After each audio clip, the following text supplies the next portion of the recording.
لوگ بے خبر پڑے ہوئے ہیں، کسی کو یہ فکر ہی نہیں کہ کیا کرنے آئے تھے، موت آ کر جگاتی ہے۔ تم کہتے نا ختم کر دیا، ختم نہیں کیا، سوئے ہوئے کو جگایا ہے، تیری نیند ختم کر کے اٹھا لیا جاتا کہ بے ہوش پڑا تھا، آ نا ذرا پتہ لگے تجھے کہ بعد میں کیا ہونے والا۔ الناس فی غفلۃ والموت یوقظہم وما یفیقون حتی ینفذ العمر۔ بدقسمتی ہماری، کہتے ہیں لوگ ہوش میں نہیں آتے جب تک عمر نہیں ختم ہوتا، عمر ختم ہوتی ہے تو ہوش ٹھکانے آتی ہے، پہلے نشے میں جاتے ہیں۔ یشیعون حالیا بجمع، یہ ہوتا نہیں کہ ہم پھر کہتے ہیں پورے خاندان اور دوست مل کر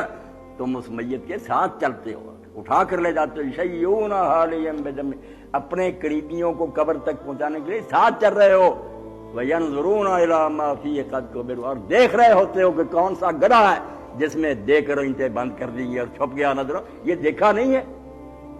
وَيَرْجِعُونَ إِلَىٰ أَحْوَالِ غَفْلَةٍ، مگر واپس آتے ہیں تو فرمایا انہیں اپنی غفلت کی حالتوں کی طرف لوٹ جاتے ہیں، پھر وہی تندے، پھر وہی بدماشی کے کام۔ وَيَرْجِعُونَ إِلَىٰ أَحْوَالِ غَفْلَةٍ كَأَنَّهُمْ مَا رَأَوْا شَيْئًا وَلَا نَذَرَ، ایسے محسوس ہوتا ہے انہوں نے نہ کسی کو مرتے دیکھا اور نہ کسی کو دفن ہوتے دیکھا، پھر ایسے کام۔ اتنے غافل ہیں جو عقل مند لوگ تھے جنہوں نے اس دنیا میں کچھ سیکھا، یہی سیکھا کہ دنیا ختم ہونے والی ہے، یہ زندگی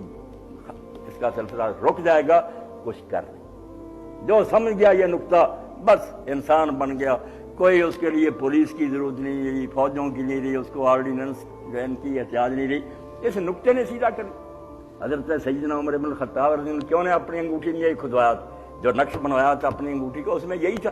کفا بالموت واعظا یا عمر، اے عمر بندے کو نصیحت کرنے کے لیے صرف موت ہی کافی واعظ ہے۔ کیا بات سننے اور کیا تقریریں سننی، موت کا تصور ہی کافی واعظ،